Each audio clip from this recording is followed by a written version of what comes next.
Bonjour à toutes et à tous. Aujourd'hui, nous allons étudier l'ARN messager.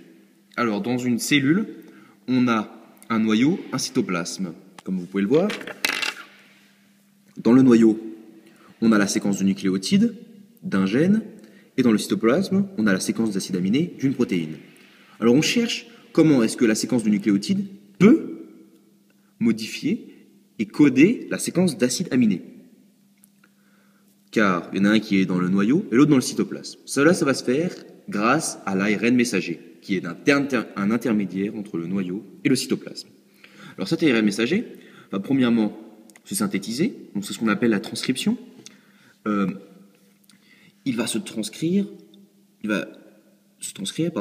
dans le noyau, à partir du brin transcrit de l'ADN. Le brin d'ARN, par contre, va être différent du brin d'ADN, car les T vont être remplacés par des U. Ensuite, après la transcription, dans le noyau d'ADN, on va avoir ce qu'on appelle la maturation ou l'émissage. Donc cet ARN prémessager, il va avoir un brin, mais le problème c'est qu'il va avoir des séquences codantes et des séquences non codantes. Alors comme ceci, donc les barrés sont les séquences codantes et la droite c'est la séquence non codante. Donc durant la maturation, les non codantes vont s'en aller et les codantes vont être mis bout à bout pour former ce qu'on appelle l'ARN messager. Donc ça passe de la pré-messager à la messager avec les messages. Quand on a ça, hop, l'ARN pré-messager s'en va du noyau pour aller vers le cytoplasme et faire la synthèse des acides aminés. Il va alors passer par les pores nucléaires du noyau, donc c'est tout le tour du noyau, et il va arriver dans le cytoplasme. Dans le cytoplasme, il y a plein d'acides aminés qui se baladent. Ces acides aminés, il va falloir en faire une séquence.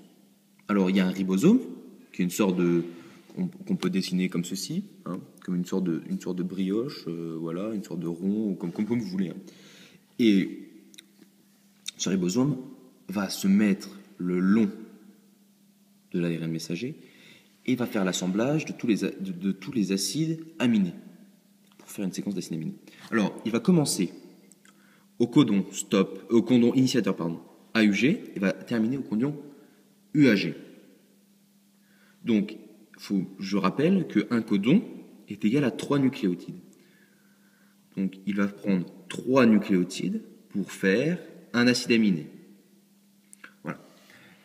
Quand il va arriver au codon stop, UAG, la protéine est formée. Il va donc s'attaquer à d'autres protéines et d'autres ARN messagers. Voilà.